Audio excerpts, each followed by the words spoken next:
우리는 지금 고난 주간을 보내고 있습니다. 요한복음을 통해 예수님이 걸어가신 고난의 길을 함께 묵상해 보기를 원합니다. 예수님이 잡히시고 먼저 안나스에게 끌려가서 신문을 받으십니다. 13절을 보면 이 안나스는 그 해의 대제사장인 가야바의 장인이라고 소개되어 있습니다. 요세푸스에 의하면 안나스는 주 6년부터 15년까지 대제사장을 역임했던 인물입니다. 그 후 그의 사위인 가야바가 이 대제사장직을 물려받습니다. 그렇기 때문에 엄밀히 말하면 이제 안나스는 대제사장이 아니고 가야바가 대제사장입니다. 그러나 당시 유대인들은 한 번 대제사장은 죽을 때까지 대제사장이라는 생각이 있었습니다. 그래서 안나스가 이 직을 내려놓았음에도 불구하고 여전히 사람들은, 그리고 성경은 그를 대제사장이라고 부르고 있는 것입니다. 그렇다면 왜 예수님을 당시에 대제사장인 가야바에게 먼저 끌고 가지 않고 안나스에게로 갔을까? 이 안나스는 대제사장 가문의 수장이었습니다. 가야바 이후에도 이 안나스의 아들들이 차례대로 이 대제사장직을 위임받습니다. 안나스 가문 자체가 이 엄청난 지위와 권력을 가지고 있었고, 그 수장이 바로 이 안나스였기 때문에 먼저 예수님을 안나스에게로 끌고 간 것입니다. 예수님이 안나스에게 신문을 받고 있는 중에 집 밖에서는 어떤 일이 벌어집니다. 본문은 그 일에 대해서 소개하고 있는데요, 바로 베드로와 관련된 이야기입니다. 15절을 보면 시몬 베드로와 또 다른 제자 한 사람이 예수님을 따랐다라고 말씀을 합니다.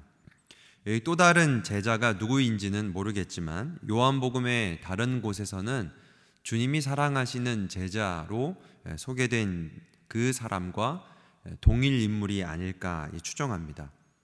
보통은 이 사람이 이 요한복음의 저자 요한을 가리킬 것이다 라고 그렇게 해석을 하기도 합니다. 그런데 본문을 보니까 이 익명의 제자가 대제사장과 아는 관계였고, 따라서 이 익명의 제자의 소개로 베드로와 이 익명의 제자가 안나스의 집 안뜰까지 들어갈 수 있었다라고 말씀을 합니다. 아마도 베드로는 멀찍이서 그 안뜰에서 예수님이 신문 당하시는 장면을 지켜보았던 것 같습니다. 그런데 문제가 생깁니다. 베드로가 그 안뜰에서 불을 쬐던 중에 문을 지키는 여종이 대뜸 베드로에게 이렇게 묻습니다. 너도 이 사람의 제자 중 하나가 아니냐? 이 사람은 예수님을 가리킵니다. 너도 예수님의 제자가 아니냐? 이렇게 물은 것이죠. 그때 베드로는 주저없이 답합니다. 나는 아니라. 예수님을 부인해 버립니다. 25절에서는 이제 몇몇의 사람들이 다시 베드로에게 묻습니다. 너도 그 제자 중 하나가 아니냐? 그러자 베드로는 부인하여 이르되 나는 아니라 두 번째 예수님을 부인합니다. 26절에 또다시 대제사장의 종 하나가 묻습니다. 내가 그 사람과 함께 동산에 있는 것을 내가 보지 아니하였느냐? 27절에 이에 베드로가 또 부인하니 곧 닭이 울더라 라고 말씀을 합니다. 베드로가 이렇게 해서 예수님을 3번 부인하게 되는데요, 3번 부인했다라는 것은 완전히 주님을 부인했다, 완벽하게 부인했다라는 겁니다. 변명의 여지 없이 그는 주님을 완벽하게 부인해 버렸습니다. 마태복음을 보면 베드로가 주님을 그냥 부인한 것이 아니라 두 번째 부인할 때는 맹세하여 부인했다, 그리고 세 번째 부인할 때는 맹세하고 저주하여 부인했다라고 말씀을 합니다. 변명의 여지가 없이 베드로는 완전하게 주님을 부인해 버렸습니다. 그렇게까지 주님을 부인할 필요가 있었을까? 베드로는 당시 유대 권력의 핵심이고 실세였던 이 대제사장 가문을 많이 두려워했던 것 같습니다. 그는 그들의 영향력이 어느 정도인지를 잘 알고 있었습니다. 그 앞에서 주님을 아는 척했다가 얼마나 큰 피해를 받을지, 얼마나 큰 손해를 받을지, 심지어 죽음도 면치 못할 것이라는 것을 그는 잘 알고 있었기 때문에 그 가운데서, 그 두려움 가운데서 그는 주님을 부인합니다. 한때 주님을 사랑하고 주님을 위해 목숨까지 바치겠다라고 그 열정을 보였던 이 베드로가 그 두려움 앞에서 완전히 무너져 버리고 서슴없이 주님을 부인해 버리는 그러한 결말을 맞게 됩니다. 여러분, 우리에게도 이 베드로와 같은 연약함이 있습니다. 주님을 사랑합니다. 주님을 위해 살겠습니다. 주님을 버리지 않겠습니다 라고 고백을 했지만 삶의 무게에 짓눌려서 주님을 쉽게 원망해 버릴 때가 있습니다. 세상을 향해서 복음을 외치고 공의와 사랑을 선포하며 살아야 하지만 때론 세상의 힘에 눌려서 그 두려움과 공포 앞에서 주님의 뜻과는 정반대되는 길을 가버릴 때가 있습니다. 말로 주님을 부인하지는 않지만 실제 삶으로 주님을 부인해버리는 그러한 삶을 살아갈 때가 너무나도 많습니다. 베드로만 연약한 것이 아니라 실상 우리들의 모습이 이렇게 연약합니다. 베드로가 그렇게 3번이나 주님을 부인하게 될 것을 주님은 이미 다 알고 계셨죠. 요한복음 13장 36절 이하를 보면 예수님이 베드로에게 그런 말씀을 하셨습니다. 내가 지금 너를 떠나야 할 것이다. 그런데 그것을 너는 따라올 수가 없을 거야.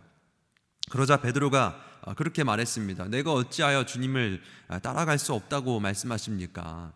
내가 주님을 위해 내 목숨까지도 버릴 수 있습니다. 그러자 예수님이 그런 말씀을 하셨죠. 너가 나를 위하여 너의 목숨을 버리겠느냐? 내가 진실로 진실로 너에게 이른다. 닭 울기 전에 너 베드로가 3번 나를 부인할 거야. 예수님은요, 베드로가 3번 완전하게 변명의 여지 없이 주님을 부인할 것을 정확하게 알고 계셨습니다.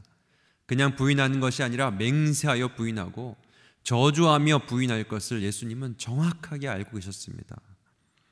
여러분, 주님은 다 알고 계시죠. 베드로가 주님을 부인할 것을 다 알고 계셨어요. 그런데요, 주님은 알고도 베드로를 포기하지 않으셨습니다. 아니, 주님은 그 누구도 포기하지 않으셨습니다. 예수님이 감람산에 잡혀가실 때에 제자들이 혼비백산으로 흩어질 것 주님은 모르셨을까요?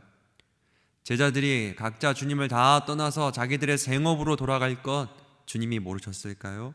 주님은 이미 다 알고 계셨지만 그들을 나무라지도 않으시고 욕하지도 않으시고 포기하지도 않으십니다. 다만 요한복음 전체를 살펴보면 그들을 위해 그렇게 애타게 기도하셨어요. 그들이 다시금 용기와 믿음으로 일어설 수 있도록, 다시 주님이 맡기신 그 제자의 사명을 감당하며 살아갈 수 있도록 주님은 끊임없이 기도하셨다라는 것을 우리는 알 수 있습니다. 여러분, 주님은 우리의 연약함도 잘 알고 계십니다. 알고도 나를 부르신 주님, 그것이 바로 은혜입니다. 알고도 나를 포기하지 않으신 그 주님, 그것이 바로 은혜입니다. 알고도 우리를 구원하시고, 알고도 우리를 자녀 삼아주시고 제자 삼아주시고, 알고도 우리에게 귀한 사명을 감당하게 하시니 여러분, 그것이 은혜입니다. 여러분, 이러한 감격이 오늘 우리의 삶에 넘치기를 바랍니다. 이러한 감사가 오늘 하루를 살아가는 힘이 되기를 원합니다. 뿐만 아니라 주님이 가신 그 십자가 고난의 길을 우리가 정말 진심으로 주님을 따르고 그 은혜에 감격하는 마음으로 주님을 따를 수 있는 금강의 모든 성도님들이 되시기를 주님의 이름으로 축복합니다. 말씀을 생각하며 함께 기도하겠습니다.